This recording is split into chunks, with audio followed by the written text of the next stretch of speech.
वैष्णवी हगवणेचा जो दुर्दैवी मृत्यू झाला, राष्ट्रवादी काँग्रेस पक्षाची पूर्ण संवेदना तिचे आई वडील कुटुंबियांबरोबर आहे आणि कुठल्याही परिस्थितीमध्ये जो कोणी तिच्या मृत्यूसाठी दोषी असेल याच्या विरुद्ध कडक कारवाई पोलीस करतील.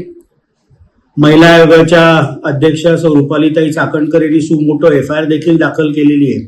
राष्ट्रवादी काँग्रेस पक्षाची स्पष्ट भूमिका आहे की पोलीस तपासामध्ये जे जे दोषी आढळतील त्यांच्या विरुद्ध कडक कारवाई ही झालीच पाहिजे. महाराष्ट्रासारख्या पुरोगामी राज्यामध्ये हुंडाबळीच्या विरुद्ध कुठल्याही प्रकारचं म्हणजे झिरो टॉलरन्स अगेन्स्ट डॉवरी अशा प्रकारची राष्ट्रवादी काँग्रेस पक्षाची भूमिका आहे.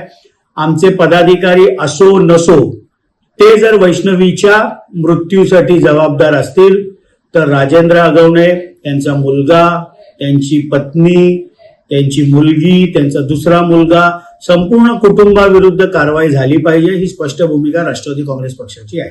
हा प्रकार एवढा संवेदनशील आहे की कुठल्याही प्रकारचं राजकारण ह्याच्यावर होता कामा नये आणि राष्ट्रवादीचे आमचे राष्ट्रीय अध्यक्ष, उपमुख्यमंत्री व पुणे जिल्ह्याचे पालकमंत्री माननीय अजितदादा पवार तर अत्यंत संवेदनशील व्यक्ती आहेत.